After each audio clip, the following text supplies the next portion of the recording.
Warning: the following video contains explicit language, which may be offensive to some viewers or inappropriate for children. The content within this video is intended for mature audiences only. Are you ready?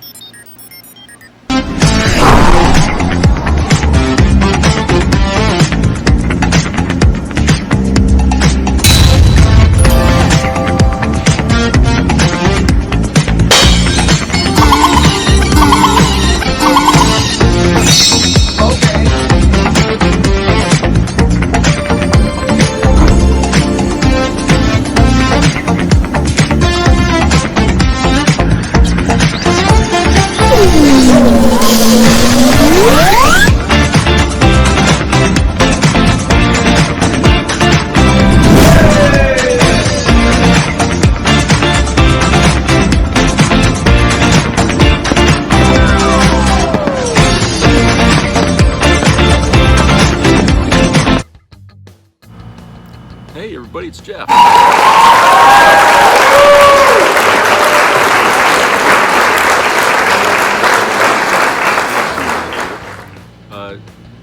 It's nice, couple days here, and not too hot right now today. It's a little bit cloudy, but it wasn't earlier today. It was sunny out. Clouds are kind of moving in, so it might mean we might get a little bit of rain. I don't know. But hasn't been too terribly hot. I was reading sort of a, what do you call it, a farmer's almanac kind of thing. It's not farmer's almanac, but it's, somebody giving a prediction of what our winter in Maine is going to be like, and they're saying that we're probably going to get some early snow in November, or possibly even late October. Because of El Nino and everything else happening, which last year we didn't get snow till very late in the year, which was fine by other people because in November we had like 70-degree weather. So we had like sort of an extra long summer, but it looks like it's going to be the opposite that this year. So I guess when the atmosphere is so full of moisture and stuff, that you got to expect that in this kind of what's happening in our weather, that when the cold air starts to hit it, you're going to get flurries, you're going to get snow, and we've had a lot of rain this summer so far, and so I can imagine that that's probably true, that we're probably going to get early snow this maybe towards the end of fall.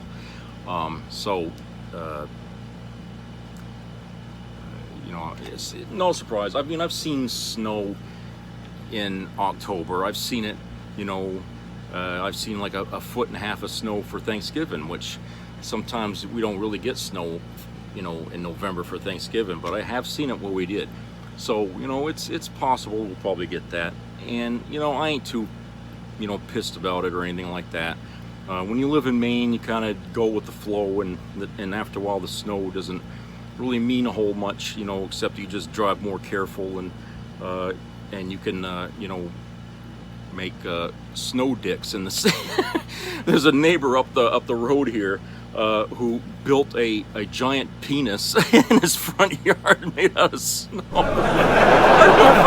don't know if I ever told you guys that, but yeah, I saw it. Was driving home at night from Target, and I turned on the Chase Road. If some of you know where that is, it's just not even a mile up the road past Target. And I turn on the Chase Road, and the guy that sits right on the corner of the Chase Road on my left side when I was going into it, he had a giant dick made out of snow in his front yard. I don't think anybody really knew that it was there, but when my headlights hit it, I was like, son of a bitch! And I should have took a picture of it to show my girlfriend, but obviously it was too late. I was driving and I wasn't going to stop. So I was like, geez, what balls on the guy to put something like that. I mean, I'm surprised somebody didn't say, oh, will you tell him to take it? But I don't know. It's people around here kind of weird in Maine, and you have to expect to see weirdness in this state. It certainly was weird during the period of people voting for either Hillary Clinton or Donald Trump back then, when you really got to see how many friggin' Trumpsters there were in the making all around me. I mean, it seems to me like VZ is all Republican here, and the signs were everywhere. And you know, and today I was driving to get some lunch over at Chili's, and this truck was in front of me, pickup truck, and on his rear window, he had, you know, the Pledge of Allegiance kind of written out pretty and everything on the glass. And at the bottom under it was a sticker of him being a Trump supporter. And I'm thinking, you know, why is it Republicans today feel they need to attach their extremism to patriotism? Okay, what makes them think that has anything to do with the other? Because as we know, Trump doesn't give two shits about the Constitution or the rule of law in this country. Otherwise, he never would have sold us out to whomever he gave those secrets to. You know what I'm saying? He never would have done that if he gave a shit at all about this country. But he doesn't. He doesn't give a shit. He doesn't love this country. He never did. Okay? That's his whole career is based on him cheating the government. You know, not paying his taxes and you know, and trying to scam the system. His whole life has been about shitting all over the country. All right? And there's a lot of people in America that feel the same way he does, only they're not millionaires. Okay? These people, a lot of them are just, you know, your common folk that you see every day, you know, and some of them are really poor, and you know, they're really how can I say it? I mean, they're depressed, they're you know, impressionable about things people saying, you know, bad about the country. They just chime right in on it, you know. They just you know, they find each other, and I see a lot of it in comments on newspaper articles and stuff whenever something political is ever written in the Bangor Daily or Penobscot Times or whatever local paper there is around here. So you'll see the comments, and you'll see them online because they have online sites as well, and people comment there. So you know, there's a lot of people who fall in line behind Trump, and you know, you just have to learn to live around them, I guess. I mean, I certainly don't want to get into any arguments with these people out in public, because you know, that would just escalate matters worse, where the police would have to get involved, and you know, I don't want to drag that in there, because I just I feel like if folks have a disagreement, they can talk to me about it online and we can hammer it out there, but you know, not in public. Never in public. I mean, especially politics or religion, you just, those are subjects you want to avoid in any occasion where you're around people. Okay, even if you think they agree with you, don't even bring it up, because it's going to create fights, and people love to fight. You know, they really do. They love to fight and argue. If you don't believe me, just, you know, follow politics for a while, okay? You're going to see it. You know, just follow it for a while, and you're going to see just how easy it is to get people fighting mad about something that they don't really know much about, okay? And as a, you know, a little bit of a back up to what I'm talking about here, there's an article today in the Bangor Daily, was published a day ago, I guess. And this is written by Lindsay Putnam, entitled "Neo-Nazi Leader Banned from Bangor's Planet Fitness." Now, for those of you who don't know what Planet Fitness is, okay, it's a exercise facility for people who want to work out in the gym and lose tons of weight or just build up muscles, okay? It's a big place. A lot of people use it during the winter here because you can't go outside, you can't really do anything in the wintertime unless you're into skiing or hunting in the winter, you know, if you're into that, okay? But otherwise, you're going to be one of those people who are going to pay a monthly fee to be able to go into their gym and use it. You know, people have been trying to push me into one of those gyms, and I'm like, you know, hey, if I got to pay them that kind of money to go in there, you know, I might as well just build my own goddamn gym, you know, or something. I mean, it seems to me like when times where prices are so high and shit, you know, the last place I want to be throwing money at is a fucking gym, okay? I don't see the point in doing that. You know, if you're trying to lose weight, there's, you know, you could do basic exercises right around your own house. You don't have to go to a gym to do it, okay? But anyway, I digress here. So anyway, the story begins here. A prominent neo-Nazi who last year moved to Penobscot County with hopes of building a white ethno-state has been banned from Planet Fitness in Bangor. Christopher Polaus, P-O-H-L-H-A-U-S. I guess it's pronounced Polaus, okay? The leader of the neo-Nazi group, quote-unquote, Blood Tribe, who has been spotted waving a swastika flag and wearing a swastika necklace at LGBTQ events, was banned from Planet Fitness Bangor location due to his clothing, a company representative confirmed on Friday, yesterday. Quote, a Planet Fitness, we strive to maintain a welcome and judgment-free environment for our members, guests, and employees, unquote. Heather Pearson, public relations manager for Planet Fitness, said, quote, clothing with hateful, lewd, or offensive messages is not permitted, unquote. Pearson did not specify what clothing triggered Polaus's ban from the national fitness chain, which was first reported by Crash Berry. Polaus is a former U.S. Marine. It's always a fucking Marine. I don't know what the hell it is about the Marines. Okay, is a former U.S. Marine turned tattoo artist who grew an online following through his podcast and selling white supremacist propaganda, according to the Anti-Defamation League.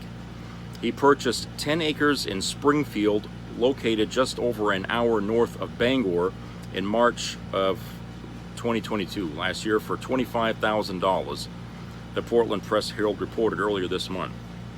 So nobody really wants to live out in those areas, so you can get land, you know, pretty cheap, you know.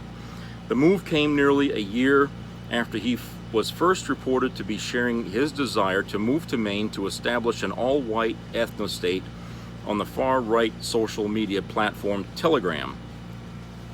The owner of a local gym in Springfield had previously asked Polaus to leave her business, the owner told the Press-Herald. He'd also been asked to leave the Forester Pub in Lincoln for shouting at patrons, staff told the newspaper. Earlier this year, Polaus and other Blood Tribe members disrupted a series of LGBTQ events in Ohio. At an event in Wadsworth, Ohio, Polaus and his group carried a swastika flag chanting Sieg Heil and yelled at participants. At an April 29 drag brunch in Columbus, Ohio, members of the Blood Tribe again carried swastika flags and a banner that said, quote, there will be blood, unquote. Polaus has also connections with the Nationalist Social Club, NSC-131, which in April marched in Portland through the Old Port and Monument Square, News Center Maine reported. Their demonstration ended in a fight with counter-protesters. Okay, so in a nutshell, we got a bunch of assholes coming up here to Maine looking to start a fight with everything that they can't stand. Okay, same story, different place. I've said before, we have groups like that in Maine. Usually don't come out of the woodwork at everything. But this group here is obviously going to trigger more of the same. Because when these people are here and they start going to these events to just counter-protest, guess what that's going to do? It's going to spawn imitators. Other people are going to come out of their fucking holes and join up with this group, and they're all going to be, and before you know it, they're going to have to have police everywhere, you know, watching anytime there's a protest group or any group function at all. I mean, even going to a goddamn concert, I mean, they could be there, you know, and, you know, a fight could break out there. It's going to be just like the rest of the country. And it's been, they haven't been too loud, as of late. You don't hear stories as often as you do in the metropolitan areas of this country, where there's anti-protesters and clashes with the police and now it's gonna be right here in Bangor now, okay? And all I can say is if the police doesn't come down hard on these people right off the bat, they're going to stay here. They're going to escalate, and before you know it, the police is not going to be equipped to be able to handle this group here. Okay, it's not going to be able to. We just don't have the budget in Bangor, thanks to the mismanagement of many Bangor leaders here in the city.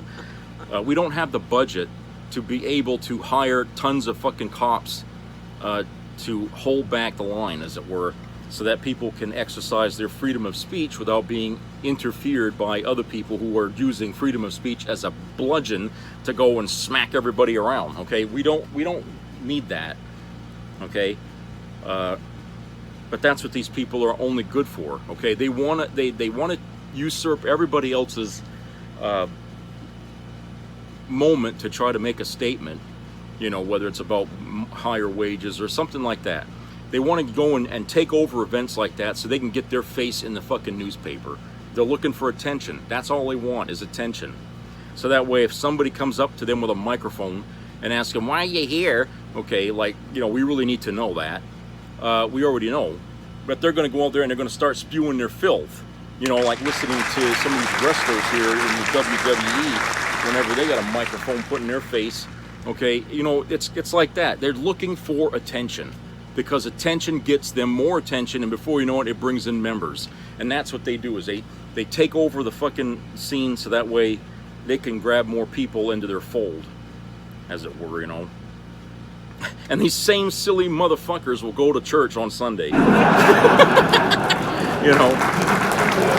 why I find it really ridiculous to be a church goer, because you're sitting around a whole flock of people who are all hypocrites, every damn one of them. Some of them you probably don't even want to know what they're doing at home, okay?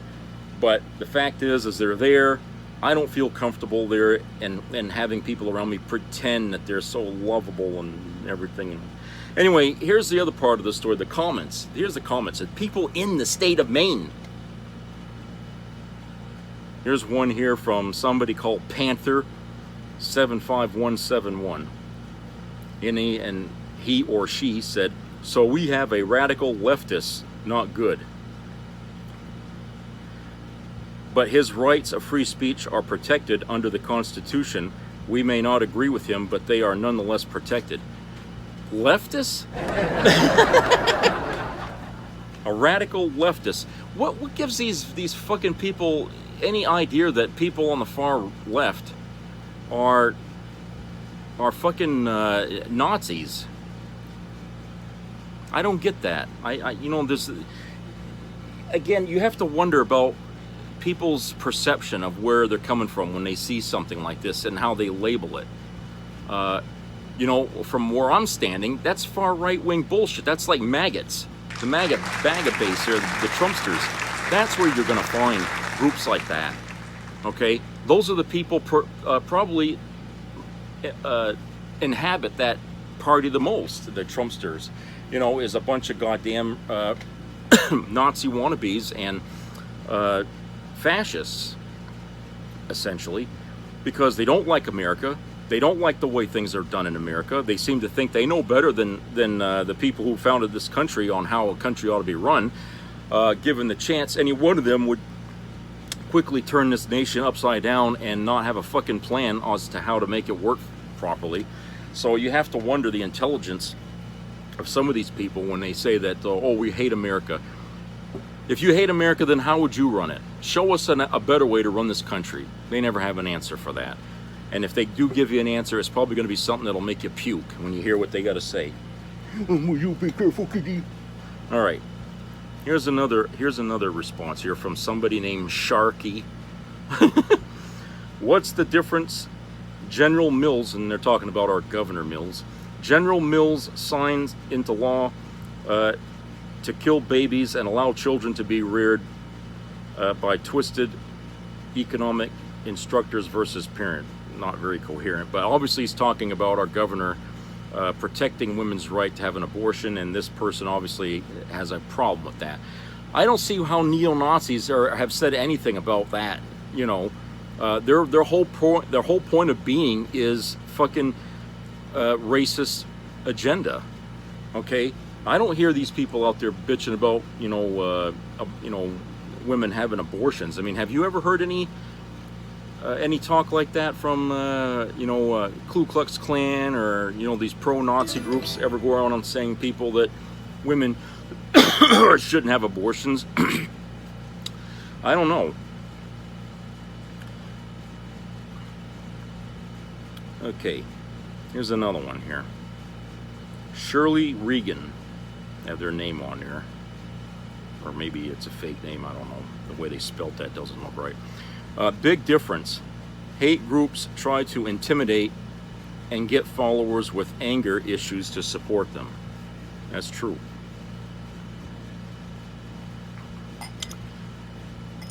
And somebody replied to Shirley, spaying and neutering children without parental consent is wonderful. I like how they always take the extreme side that doesn't happen. Nobody spades and neuters kids, okay? Wherever they're getting that from, that's probably from goddamn, what's that damn group there online? They're getting that from these stupid conspiracy websites and shit. They're trying to protect their own,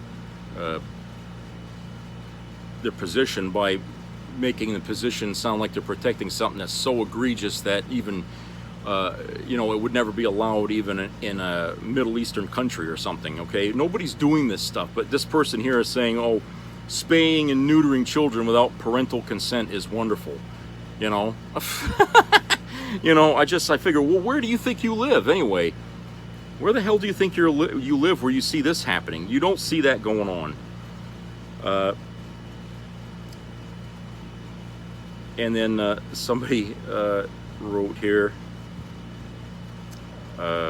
Mills is a general? ? You need help, my friend. Yeah.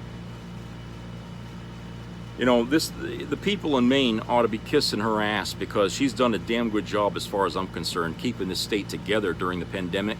Okay, she was on the fucking ball through the whole thing, better than fucking LePage was. Okay, LePage just didn't give two shits about what went on in this state. Didn't help the small business at all.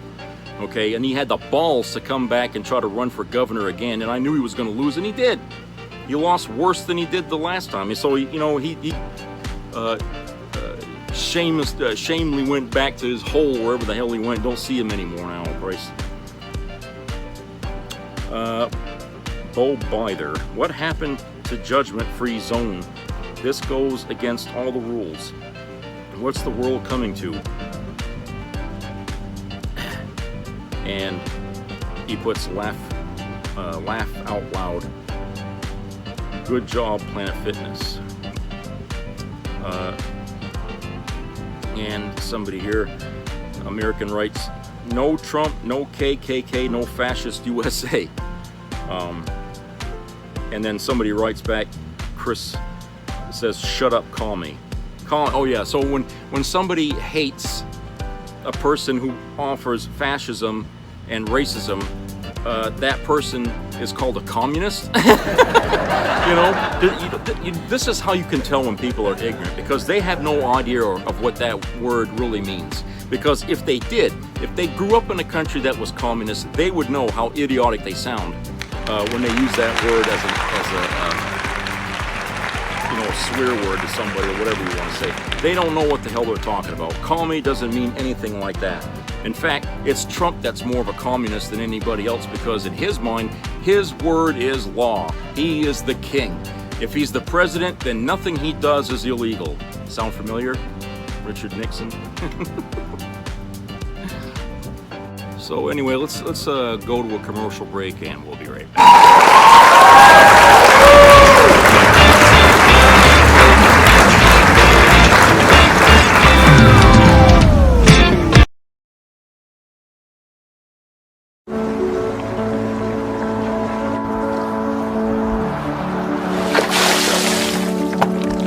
This is me. This is me.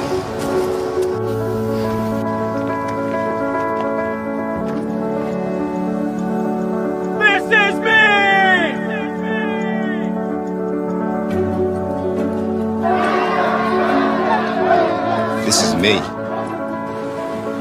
I'm Alex Curtis. I'm a lobsterman in Maine, and this is me. I'm Ruth McLaughlin, and this is me. I'm Eric Hopkins. I'm an artist, and this is me. This is me. Me. This is me. This is me. This is me. At the end of the journey, the main thing is you, original.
Some people have a deep, abiding respect for the natural beauty that was once this country.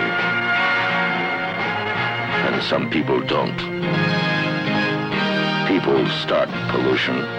People can stop it. Write for Pollution Booklet, Box 1771, Radio City Station, New York.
a part of the entertainment value of a lifetime.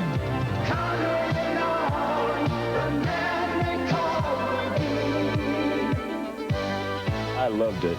It was the best performance I've seen in a lifetime. I loved the show. I liked it very much. He's a very entertaining man. It's well worth the money. Now appearing in Charlottetown, coming to Halifax November 6th to the 18th, and St. John November 20th through the 26th.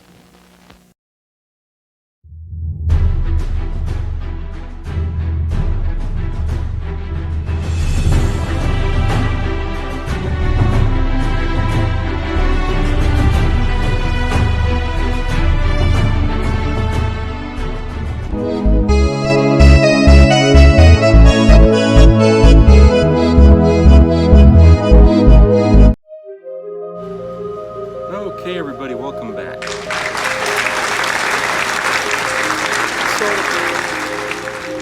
one of the other things that, I keep thinking about this week is the strike going on out in Hollywood with the writers and the actors versus the studios and the CEOs, you know what I'm saying, the bosses. Okay. There's a couple of actors that I've been following there that are involved in the strike, and they've been there out in the fucking heat, outside in that shit, and I'm thinking, Christ, the worst time, ever to have a fucking strike. And it looks like this strike isn't going to end like soon. Is right now we're having the hottest summer ever, and I'm like, Christ. But it's going on, and it's probably going to put a crimp on anything new coming out for television and movies for a while, okay? Which is like, ooh.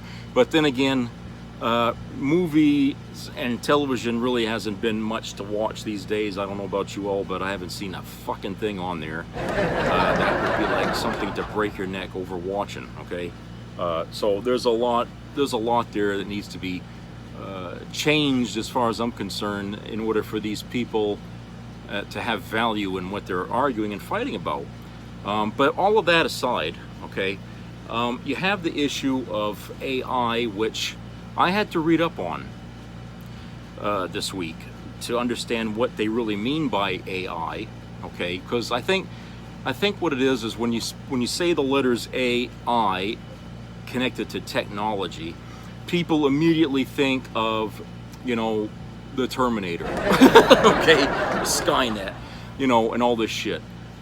That's not the case here, okay? It's a fancy way of saying, an upgrade in CGI technology to the point where we no longer really need to have real people as actors. In movies, we can create anybody we want. We can even take your face and put it on a CGI body and have that thing doing everything for. Look, if you're on Snapchat, you're gonna know that those things were possible years ago, okay? Because Snapchat has all kinds of funny little things that you can make using your own face. I mean, I got a picture of myself that's like 50 years older than I am now, and it looks pretty damn convincing, okay? If I'm to say, so I know that technology was there to begin with. I guess they were they were trying to make it so that way it looks flawless, where you can't tell that that's not a real person. And I've seen some examples of this AI shit, and it looks real from a distance, but if you get really close to it, you can almost see where it looks artificial. Okay, it still looks animated in some way, like some of these new animated movies they make. Like, let's say like Resident Evil movies that are animated, they use that kind of technology where they got just voiceovers over I call them cartoon characters, okay, but they look like real people, and from a distance they look real, but up close you can tell they're not, okay. This goes a step further than that, okay, where it actually looks more realistic, as close as they can get it with technology today, and they still need voiceovers. I don't know if that's going to be forever. They might be able to record a voice by, you know, somebody saying a few sentences, and they might be able to duplicate that voice with computer technology. Okay. And with that, it would really do away with the need of having actors, and that's the big scary thing. Okay, the writers' part of the strike is more about them getting the proper payment or proper profits from what they do, because streaming services today, I guess they're not really giving these writers a whole lot of credit here for what they're writing, which, you know, in my position, I haven't seen much these days that writers have been doing on streaming services that really deserves, you know, a considerable amount of money, unless people have been editing their work like crazy and making it look worse. I don't know, but the writers are worried that the material that they make isn't, you know, being treated, you know, like the way it's used to be, you know, where they'd get, you know, monies from it, you know, whatever they call it, and, you know, they just have, you know, this, and I guess this has been an ongoing problem, because this isn't the first time the writers have gone on strike. I mean, I remember the one in 87, 88, okay, and it's just, it's about, you know, they need to have proper money for the stuff they do, because, you know, companies are making big money off of their material, and they don't get nothing out of it. Okay, and so they want to have more money for their work, and they want to have more control over their work, which, you know, I think is something that can be settled in contract negotiations whenever somebody submits or something. If a studio is interested in your work, okay, then the writer should have an attorney there to make sure that the studio is following what that writer expects in compensation to use their work. Okay? And I think that, you know, instead of waiting till the last minute to where all the writers are up against the same hill and then deciding to go on strike, maybe they should have been smarter in the first place with their material as they were submitting it to Hollywood to have it made into movies and TV shows. Let them know, I'm not giving this to you unless I get money from this, okay? And I want my share as well as you getting yours, you know? I want my residuals from this thing, you know? And but you see, what streaming services, you know, they aren't really selling what you're seeing. Like, let's pick HBO Max. When they make their own original content, you're not really going to find that in a store on a DVD, okay, unless it's really something big, okay, which is hardly ever heard of. But you're not going to be able to buy that material. So if HBO Max, you know, suddenly just disappears, they take all their original content with it, and you'll never see it again. That's where the writers are having a problem with that too, is that saying, well, look, you know, if I'm going to write something, you guys are going to put this and make a movie out of it, okay, it shouldn't be your property to make disappear whenever something happens, okay? You know, it's my property too. So with streaming, you know, like Disney has all that Star Wars content. You're not going to find a lot of it in the stores. They don't sell it, okay? They don't sell it. So all those episodes of Kenobi that everybody has been watching, and I think Mandalorian, you know, it's only going to be seen on the Disney streaming thing. It's the only way you're going to be able to watch that. And that means you'll have to pay a monthly fee to just watch these shows over and over again. But you're never going to be able to go to a store and buy that stuff, which is, I think, is bullshit, personally. People collect these fucking movies and stuff like that. Why shouldn't they be able to buy them to add to their collections and stuff? I mean, look, I have Vudu, and Vudu is an online system that where you can buy movies and they store it for you to watch whenever you want to watch. Okay, they don't charge you a fee. It's free to sign up and open up an account. And the only time they charge you is if you buy a movie off their site and you add it in there. They got discounts, you know, specials and things all the time, just like a regular store does. Okay, And if you have movies already on DVD, you can scan those on a computer, and they'll give you they'll only charge you $2 to add that movie to your library of movies on there. To me, that's a sweet deal right there, and I couldn't turn that down. I got rid of a lot of stuff cluttering my apartment. You probably can't convince you of that now.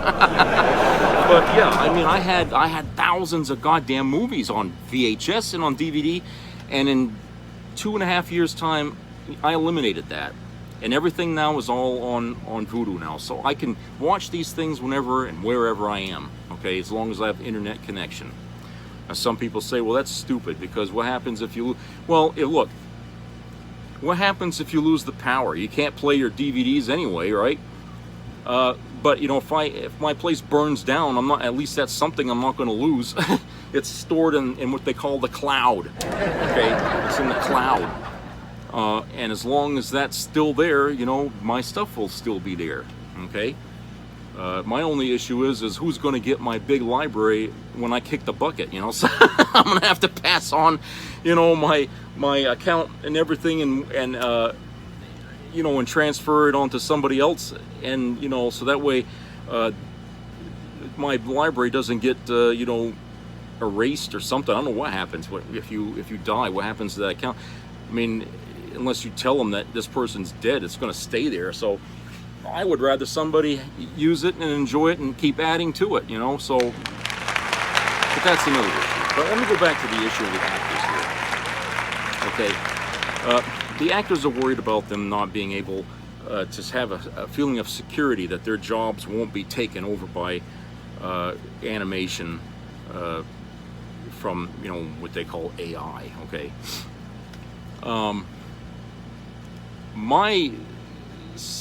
First of all, my opinion of that is this: if the actors didn't always ask for so much fucking money to do their job in a movie, I don't think there would have been a need for Hollywood to be looking at this as an answer to a problem. Okay? Because I think a lot of studios today have, you know, resented the idea that these fuckers can say pretty much anything they want and they'll get it. Because if they need that person bad enough, like say if they're going to do a legacy show like another Indiana Jones, they got to have Harrison Ford. And Harrison Ford knows this, and so he can ask pretty much any damn thing he wants, and they're going to have to pay it. Now Hollywood is going to cut that loose. They're not going to be held hostage anymore by actors and their big fucking demands and money, okay? And I say that, yeah, there's been a lot of that going on, and plus there's been a lot of the studios giving into that. So that way other actors say, oh, they're going to pay him that kind of money to do, well, I'm going to ask more for my next movie. You know what I'm saying? It's a constant inflation of actors' prices that's been going on for decades, you know, in Hollywood, okay? And nobody in their mind ever thought that there would come a day when somebody would create technology that would be able to say, aha, now we can do this our way, and we don't really need you. We don't really need you. We can do this fucking movie without you. We'll just take some stock footage of you from another movie and we'll slap it onto that. Well, of course, the actors are mad and say, well, you can't do that unless you pay us to use our image on anything. Which, okay, I agree. If you're going to borrow somebody's image to put on a cartoon thing, okay, then yeah, you're going to have to pay some fucking money. I mean, that's their image. It's their property. It's theirs. I mean, it's like, you know, like with the writers. It's their property. If you want to use it, you got to pay. You got to pay, okay? But the actors aren't going to be able to ask big fucking money anymore now, because they know that the studios can just say no, and now they have a recourse they can go to, you know. Now, we may not really understand that in the literal sense because it's never been done before, but we have some idea of how it works, because they have been, it's like say Avatar and Avatar 2, we've seen it in that, sort of, okay, creating characters from scratch and using the actors to voice over these characters. So we know we were getting very close to that. but nobody really said anything or thought that that was actually ever going to happen, where you could actually take somebody's physical appearance and put it on there and it would look like it's really them. But we saw that, you know, in a Star Wars movie. If you've watched Rogue One, you'll see, you know, Carrie Fisher at the end, but she wasn't in that. They didn't film her in that, but they have her likeness at the end, at the very end of the movie. They also have another character whose name I can't think of now, who plays Governor Tarkin. They put his likeness on there, and and of course he's been dead for decades, but they have his likeness in that movie too. So you could see Hollywood was experimenting already with this idea as time went on, to test the waters to see, you know, if it could be sold to the public. Okay. And what happened was, I think a lot of the people watching like that Star Wars movie Rogue One felt a little bit pissed that their likeness was used in the movie.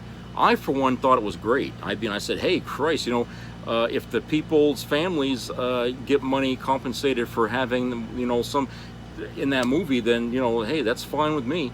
And I can't see why anybody would be upset with that, especially since they're dead. I mean, it's just, you know, a way to continue their legacy even after death, that they can do this. But a lot of people didn't see it that way. They thought it was, you know, an invasion of people's, their own property, their privacy, you know what I'm saying? But I don't think if they understood, if there was ever any deal made between the studio and whoever to use that image, okay? I think people just assume they stole it, they ripped it off of something and just slapped it on there without any permission. But I don't think that's the case. I don't think that happened that way at all. But with these newer movies being made now, and the technology is there finally to be able to do this sort of thing, the actors are very worried now, and that's, you know, and I can't say that it's really the end of their careers, should this ever be used in Hollywood. It doesn't always have to be used, but let's say they can use it to do background characters. I mean, look, actors are acting much of the time in front of a fucking green screen these days, right? I mean, I don't think these people ever actually go to the locations that we think they're at. I think it's all done in front of a fucking screen, and they're, you know, and it looks like they're really there. So acting today is really a lot easier, I think, for people, because of the fact that, you know, they don't have to put up with the extreme conditions of the weather or anything like that. If they want to make an environment, they can do that. Okay, we saw that in Lord of the Rings. Okay, these beautiful vistas that these characters are in, all fake. Okay, all of it fake. And so it's, you know, acting is a whole different way of working now than it was back in the day when it started off. Okay, and a lot of actors in the beginning came from theater. Okay, that's where actors really started from, was in theater, doing theater. Okay, they can always go back to theater and not have to worry about AI invading that. You know what I'm saying? They can always go back to theater and do things there. So the career of acting is never going to really die like they say it's going to die. It just means they're going to have to change with the times. It's going to mean they're going to have to deal with being an actor in a different way than it was when they started their careers. Okay. And, you know, like somebody said to me, you know, when technology advances, we leave something behind. Well, this is another case where we're going to have to leave things behind, because I know Hollywood is going to use this technology, whether the hell the actors like it or not. Okay, let's just lay that right on the table. It's going to happen. How it happens is totally up to the actors, but they're going to have to meet halfway with the studios and understand, look, you can't have it your way. The studios can't eradicate the actors, and the actors can't eradicate the technology. The two are going to have to meet in the middle here, and that's where the negotiation has to begin. And if they can't negotiate this, the studio is going to go ahead and do what it wants. Okay? And the actors will probably be left with going to the government to try to figure out some way to protect their rights. As far as being an actor concerns, and I don't know how that's even going to work out, because frankly I don't see how anybody who's really likes watching movies is really going to be against this AI thing anyway. Isn't it technology, special effects, and all that keep drawing us into these blockbusters all the time. Star Wars and, you know, Jurassic Park, and you know what I'm saying? All these movies that had a lot of friggin' effects. They always get the big returns on the weekend, or opening weekend, because people like that stuff. Okay, people love it. So you can't really ask the public to stand behind with the actors to try and get rid of AI, because I don't think it's realistic. I think people are really curious about what this is going to look like if the Hollywood is allowed to do it, and I don't think the actors can expect the people to stand in the way of that. Okay, you know, for one thing, we're not all actors, so we really don't have any a skin in the game here like the actors do. But technology, special effects in movies is always going to win out first. It always does. Okay, whenever there's a new movie out and it uses something different that other movies haven't done, that wins the Oscars. Okay, you know. So this is another case where future movies are going to be big hits because they're using some new technology. Okay, and no one's going to like hearing about somebody suing a studio because they used somebody's image or something like that without their permission. Okay, that's why I say the studios and the actors have to come to the center here on this, because this is an issue where advancement is calling and the actors are scared, they're pulling away from it, but consumers and customers are demanding it. Okay, they want to see this. They want to see how good it is, if it works, because they're at the end, they're the ones that's going to decide whether this AI thing is good or is legitimate or not. If they use it and the studio and the audiences say, "Oh, it looks like shit," that's the end of it. You know, it's going back to the drawing boards, and they're going to need all the actors back, right? So, so when they open up with a movie that's using this, it better be good, because if it can't convince the audience that it's worth it, people are just going to turn their nose up at it and say it stinks. You know, so at the end of the day, it's really, you know, you, me, and the ticket buyers that are going to decide the fate of this AI that created here. Whether or not it's a legitimate thing to be seen in movies, or whether it's just a waste of fucking money, you know, for whatever they did to make it. So, but that's kind of like where I've been thinking about on this, is that it just seems to me like it's not a thing where you're going to say, I'm going to side with the actors or I'm going to side with the studio. You have to expect the two of these to come together, because that's where the people are going to be, the audiences are going to be in the middle, in order to decide for everybody else whether or not this is something that's actually worth having, you know. So, I don't know, at least. Okay, anyway, so that's it for today, and I hope everybody has a great rest of the week. Please subscribe, comment, and keep your ears open for COVID-19 news. And please, everybody, treat each other nice. Don't create fights and disputes and all that. Avoid them when you can. And if you see neo-Nazis around, don't feel the urge to run them down with your car, okay? Because that's only going to put you paying for somebody else's fucking bad behavior, okay? You don't want to have to pay for some asshole that was out there with a sign there that made him look like an idiot, okay? Just mind your business, you know, and if you have to, go tell a cop or something and let them deal with it. So anyway, I'll see everybody later. Take care. Bye.